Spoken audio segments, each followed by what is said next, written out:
হতে আমার জন্ম। তারপরে বলছে কৃমিয়ান্ত্র সংখ্যক, কৃমিকীট রূপে জন্ম হলো আমার 11 লক্ষ বার। আর এই কৃমিকীট জন্মের শেষ জন্ম যেদিন মধুকর অর্থাৎ মৌমাছি রূপে আমার জন্ম। দেখো মায়েরা, মৌমাছির থেকেও তো সুন্দর পতঙ্গ আছে, তাই না? মৌমাছির থেকেও সুন্দর দেখতে কি? হ্যাঁ, প্রজাপতি। বাহ!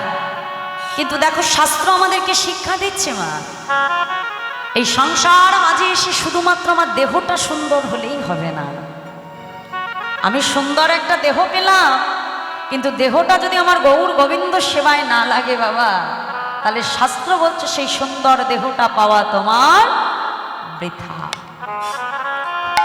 এই দেহ তোমার ধন্য তখনই হবে যখন সেই দেহ দ্বারা ভগবানের সেবা তুমি করতে পারো। এরপরে বলছি পক্ষী নাম 10 লক্ষ কর। পক্ষী কুলে জন্ম হলো আমার 10 লক্ষ বার। আর এই পক্ষী জন্মের শেষ জন্ম যেদিন ময়ূর কুলে আমার জন্ম হলো। কারণ ময়ূরের পেখমটা কোথায় থাকে? হ্যাঁ, গোবিন্দের মস্তকে, তাই? আবার ভগবানকে যখন সেবা দিই কি পাখার সেবা হয়? ময়ূর পাখা। তাহলে যেদিন ময়ূর কুলে আমার জন্ম হলো, যেদিন আমার দেহ দ্বারা ভগবান সেবা হলো, সেদিন এই 10 লক্ষ পক্ষী জন্ম হতে আমার উদ্ধার হয়ে যায়।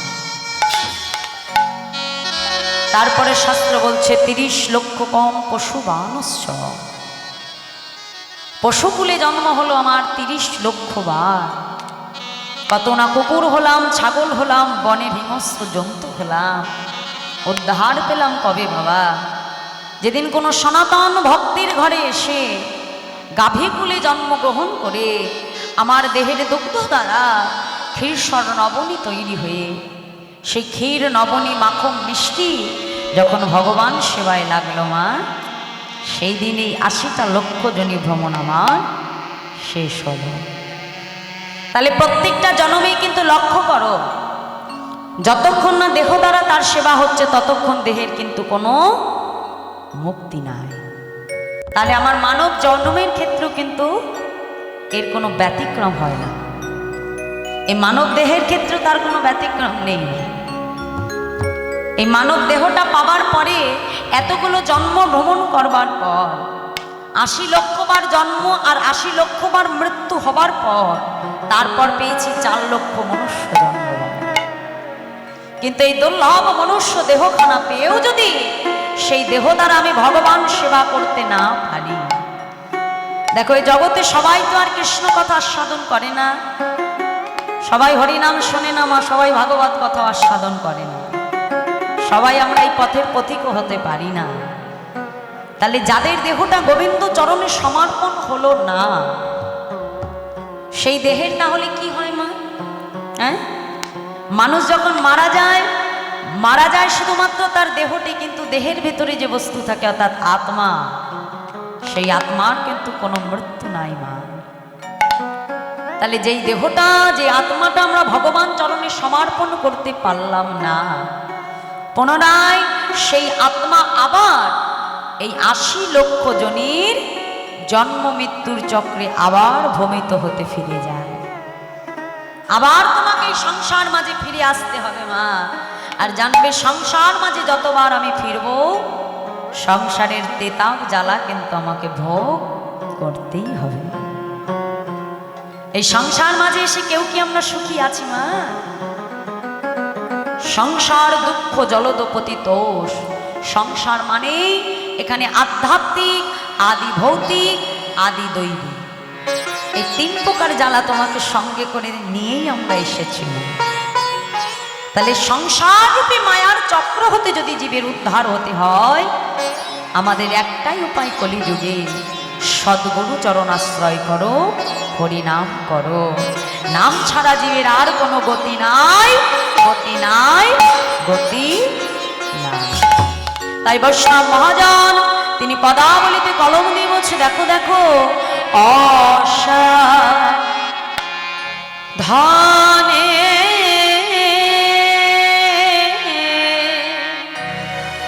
চিন্তামণি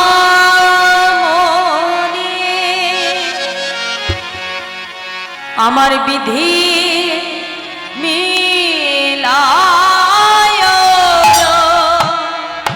আনে আশা চিন্তা ভোলি আমার বিধি মিলা আনি আমার গোরা গর দয়ালো ও আমার গোরা বাদ দয়ালো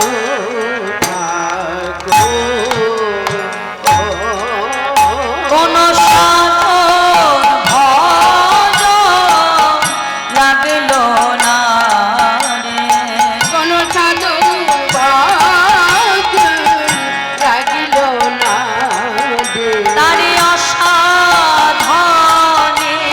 পাওয়া গেল সাধন ভজ লাগিল না রে অসাধনে পাওয়া গেল কোন সাধন বাদ লাগিল না দে বলি অসাধনে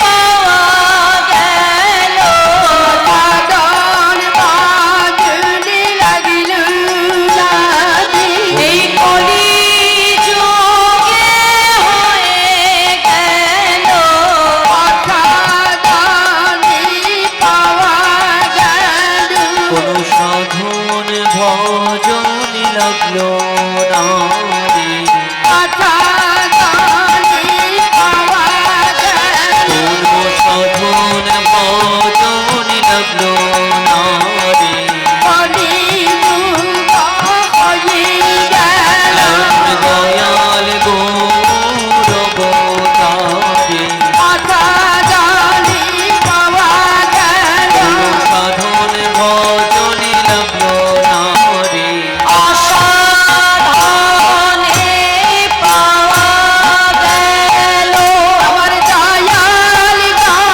গৌরা ভূতারি সাধন ভজনে লাগলো না রে কলিযুগ হয়ে গেল সাধন ভজন লাগিল না রে কলিযুগ হয়ে গেল দয়াল অবতারে অসাধনে পাওয়া গেল দয়াল গৌরবতারে সাধন ভজন লাগলো না দয়াল কোন গৌরবতারে সাধন ভজন লাগলো না রে সাধন ভাজ লাগিল না দে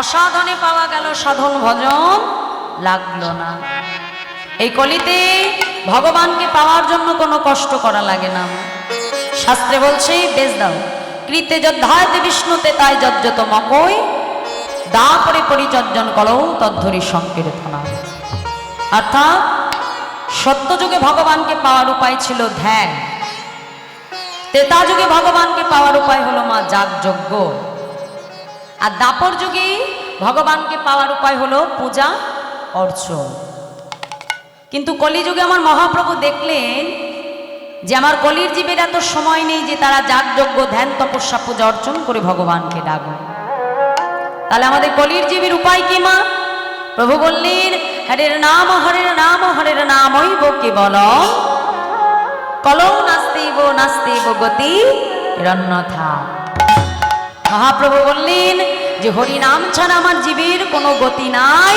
গতি নাই গতি নাই সেই হরি নামকে আশ্রয় করে এলেন আমার চৈতন্য মহাপ্রভু সঙ্গে নিল কাকে মা দাদা নিতাই চাঁদকে নদিয়ার রাজপথে দাঁড়িয়ে দুটি বাহু প্রসার করে নদেবাসীকে ডেকে ডেকে বলছে নদেবাসী তোমরা সকলে বলো কি বলবো প্রভু ধরলা ধরলা